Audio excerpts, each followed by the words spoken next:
Considering the current wave of protest across the US and around the world, I felt it necessary to redo this video originally released in June of 2019. I need to talk to you about Independence Day. No, I am not doing this early. I am not talking about the 4th of July, when delegates of 13 colonies signed a document declaring they were an independent country from England. I am speaking of a far more important independence. Juneteenth, sometimes known as Freedom Day. It will not surprise me to hear that the large majority of people watching this video have never heard of Juneteenth.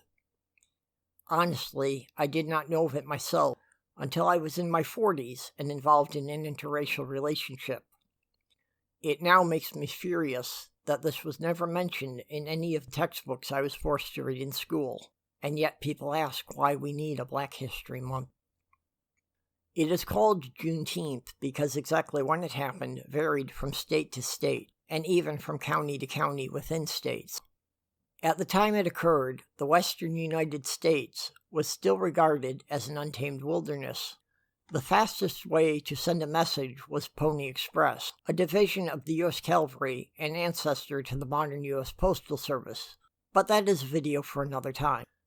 Galveston, Texas was the furthest point in the Deep South from the U.S. Capitol, and with the railroad infrastructure of the South destroyed during the U.S. Civil War, it took many months for a message to reach into the bowels of a Confederacy still fighting tooth and claw to hold on to whatever they could.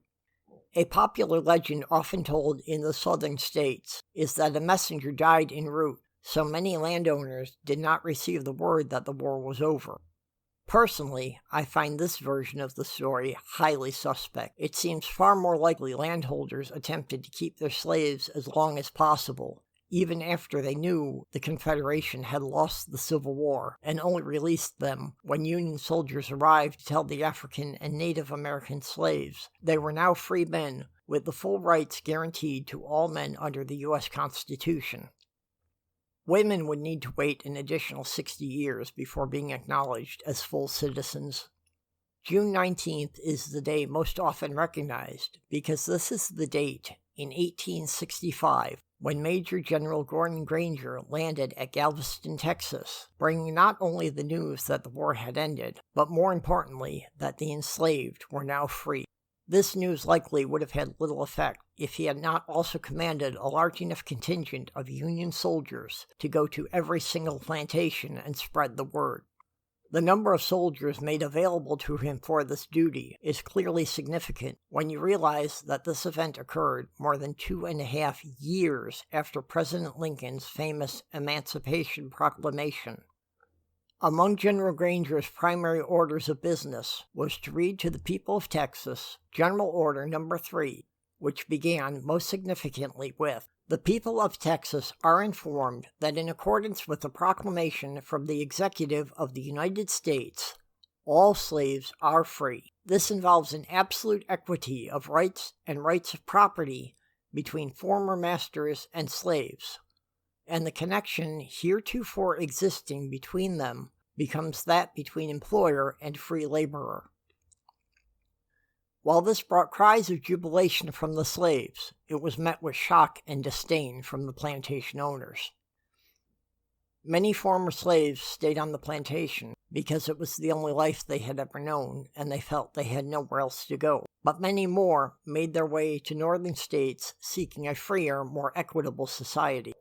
Some headed east into Louisiana, Arkansas, and neighboring states in hopes of locating family members separated from them many years before.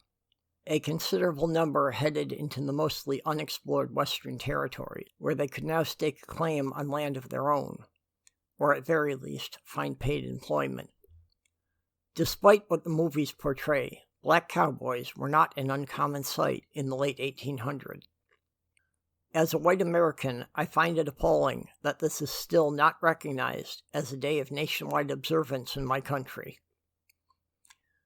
While it was celebrated in the black community for several decades, the Depression of the 1930s forced many people off the land they had farmed and into the cities to find work to support their families. needing any work they could find just to feed their families, and with factory owners scarcely likely to give a day off for a celebration they had no connection with. Juneteenth faded into virtual oblivion. The push of production demanded by the Second World War certainly did not help those hoping for a day off to observe the struggles of their ancestors, followed by the Korean War and Vietnam, during both of which blacks and Native Americans suffered disproportionately high casualties. The day of observing their own ancestors' freedom was generally hidden under the larger banner of American freedom, celebrated a few weeks later on the 4th of July. After centuries of suffering, their day of glory was easily whitewashed away. I will not try to pretend I do not understand why. To acknowledge Juneteenth first requires Americans to admit to the longest-running dark chapter of our history.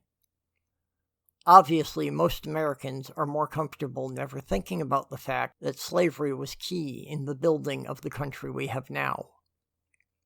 Even those who did not have ancestors on this continent at the time need to recognize this country would not have advanced to the level of being a world power with the greatest military on the planet had it not benefited from hundreds of years of free labor provided by those who were given no choice in the matter. We recognize those who gave their lives in wars to defend this country. Is it not reasonable we should have just one day to recognize those who gave generations to build the country while getting nothing in return for their families? It is long overdue that Juneteenth be recognized by all 50 states and the federal government as a national holiday in the United States of America. I thank you for giving me these few minutes of your time. I would very much appreciate if you click on the like and subscribe buttons. Again, in closing, I claim no expertise or authority on any subject. If you question what I have said, I consider that a step in the right direction, because my goal is to get you to think for yourself.